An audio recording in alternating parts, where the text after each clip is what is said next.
Halo semuanya, perkenalkan nama saya Lydia Lestari dari Fakultas Hukum Ilmu Sosial dan Ilmu Politik, Program Studi Administrasi Negara dengan NIM 0560086617. Pada video kali ini saya akan membahas tugas 1 mata kuliah Pancasila dengan topik Perkembangan Pancasila dalam konteks sejarah dari masa ke masa. Mulai dari awal kemerdekaan, masa Republik Indonesia Serikat, masa demokrasi terpimpin, masa Orde Baru hingga masa reformasi. Seperti yang kita tahu, Pancasila adalah dasar negara sekaligus pandangan hidup bangsa Indonesia. Namun, perjalanan Pancasila tidak selalu mulus.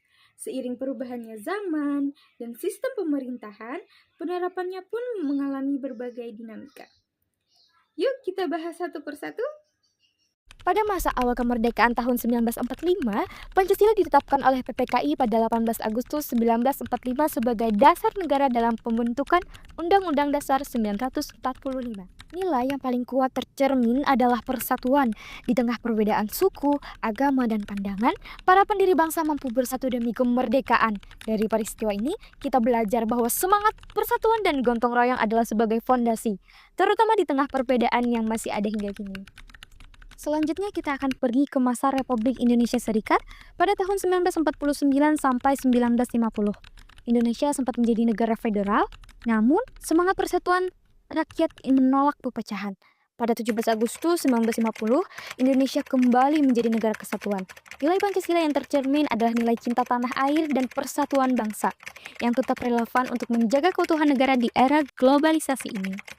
Pada masa demokrasi terpimpin tahun 1959 sampai 1965, Presiden Soekarno berusaha menegakkan semangat gotong royong dan keadilan sosial. Namun, kekuasaan yang terlalu terpusat menimbulkan ketidakseimbangan politik dari masa ini. Kita dapat mengambil pelajaran tentang ini, tentang pentingnya keseimbangan antara kepemimpinan dan musyawarah, agar nilai-nilai Pancasila tidak disalahartikan. Selanjutnya pada masa Orde Baru, tahun 1966 sampai 1998, di bawah pemerintahan Presiden Soeharto, Pancasila dijadikan asas tunggal bagi seluruh organisasi. Kebijakan ini membawa stabilitas politik dan pertumbuhan ekonomi, namun seringkali mengorbankan kebebasan berpendapat. Nilai yang kita ambil dan dapat kita petik adalah tentang kedisiplinan, tanggung jawab, dan pentingnya kejujuran dalam menjalankan kekuasaan.